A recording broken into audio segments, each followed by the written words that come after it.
keep track of. Okay, I accept your apology. Can I call you back? Bike messengers get involved in a bad deal in the new movie Premium Rush. Our movie guy Aaron Lafferty saw the movie last night and is here with us to review. All right, Aaron, this actually looks really good. I can't stop watching the trailer. I wasn't sure how much bike messenger movie could be exciting, having never been a bike messenger myself. But it was actually what they did with the story. There's a bad deal. Normally they're just delivering packages and letters and things like that and correspondence, but there's some secretive thing, I'm not going to give it away, that happens here that Joseph Gordon-Levitt, our main character, picks up. There's some crooked cops, there's gambling, there's this underworld crime thing in New York City, so it's a lot more exciting than you'd think in the way they use the camera angles. There's a lot of point of view cameras where you're kind of riding along with him. They switch the shots inside other cars that are driving around. So there's a lot of interesting, the editing and the camera use really hypes up the energy in this movie. I mean, it looks dangerous and high adventure in some strange way. Yes, there's some interesting, also, he's kind of a no-holds-barred kind of rider. He doesn't use brakes. His bike doesn't have brakes on it. It's got one gear only. It's just go, go, go. So that's kind of his lifestyle, and that's kind of the way the whole movie is. And there's some interesting concepts where, as he's riding through traffic, is he going to go this way or this way to avoid the crashes? Because basically he knows at some point he's going to have a crash. So it lives up to the name Premium Rush. Yes, and Michael Shannon's great as the bad cop. Very nice. Kind of the bad It does guy. say PG-13. Is that language? Mostly language and just kind of the intensity of the action of all the riding and people getting hurt and things like that. Okay, a little bit of violence. A little bit of violence. Yeah. All right. It looks like an exciting one, though. It is. I think it'll be the #1 movie of the new movies this weekend. I don't think it'll beat Expendables 2.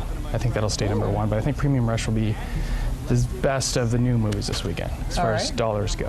What else can we anticipate for this weekend? Just open on Wednesday, actually, is a movie called Hit and Run. Dax Shepard, Bradley Cooper in dreads, and Kristen Bell. Basically, Dax Shepard, who you may know from Parenthood, the show on NBC, he's a guy who's in Witness Protection Agency. He's a former getaway driver.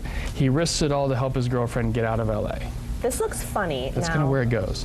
Is it funny? It's rated R. I haven't seen it. They didn't screen this one. Okay. It's rated R. It has not been getting good reviews.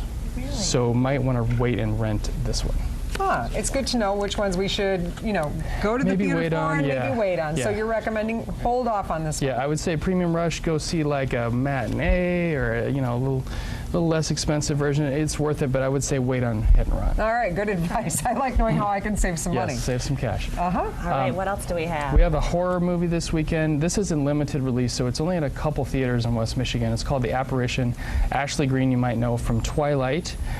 This is a PG-13 horror thriller, so it's not like really gory, but it's not for the little kids, so it's more, in your mind kind of tricks. Basically, this couple has unleashed some kind of supernatural thing in college, and it's been following them into their new house. Is it really scary?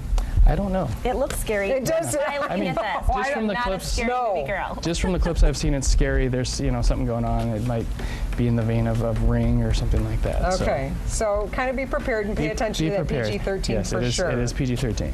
All right. We also have a documentary this weekend. We're in election season. This is 2016 Obama's America. Basically, it kind of says if Obama is reelected, what will America and the world look like in 4 years? It's been getting pretty much right down the middle reviews. People either don't like it or they do like it. I'm not sure if that's Obama supporters are liking it or hating it, or Romney supporters. So I don't know if it's falling down political lines, but it's been getting mixed reviews. So it looks interesting. It is based on a New York Times bestseller, so it should actually have some decent content, but who knows if it's, a lot of times these things do have some kind of an agenda. They may take one angle, so just be prepared and be aware that kind of go with an open mind. Yeah, documentaries tend to be skewed a little bit. So. This is rated PG as a documentary. Yeah. Okay. Probably there's some language and some images in there. But. Interesting. So. All right, so let's talk about some of those Michigan-made movies. So we got, didn't get to talk for the last couple weeks because we had the Olympics and whatnot, so we have some movies to talk about. Virginia, which filmed, it's one of the last big budget movies that was filmed here that finally made it to the theaters, is now out on DVD. It came out on Tuesday. I definitely go see it for the performance of Jennifer Connelly, if not for the landmarks in West Michigan, but she might not get nominated for this one because it was a limited release. but it's at least worth seeing for her performance. And are there a lot of scenes where you can look at it and go, hey, I know where that is? Is it one of those? Yeah, having not spent as much time on the lakeshore as you guys have, I didn't recognize as much, but a lot of people in the audience at the screenings I went to were like, hey, you know, so they recognize, fun. or they recognize themselves. You know, a lot of local people were involved in this one. And the plot is really interesting, so can you tell us a little bit about it? Yeah, it's basically this local sheriff, played by Ed Harris, is trying to run for state senate. And Jennifer Connelly and him have had this relationship. Her son and his daughter have a relationship, so there's all these different intertwined relationships. Yeah. So it is very interesting. It is rated R, so just be aware of that. Okay. The next one I'm extremely excited for. Looking forward to a lot of the shoots here. There's a lot of reasons why this one has the interest. It's got the, Whitney Houston's in it. It's her last movie. She died shortly after filming wrapped on this one. Sparkle is in theaters that we're talking about. It's PG-13. It was also shot in the Detroit area last fall, so that's it's been doing okay.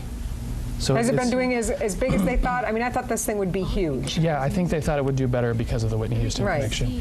Obviously, Jordan Sparks is in it. She's the main character. It's about a girl group back in 1960s Detroit. So that's where that story goes. And a lot of local actors can actually be seen in this one as well. I know they cast out of Detroit for this film. So yeah, so there's a lot of Michigan connections here, and we'll see how it does.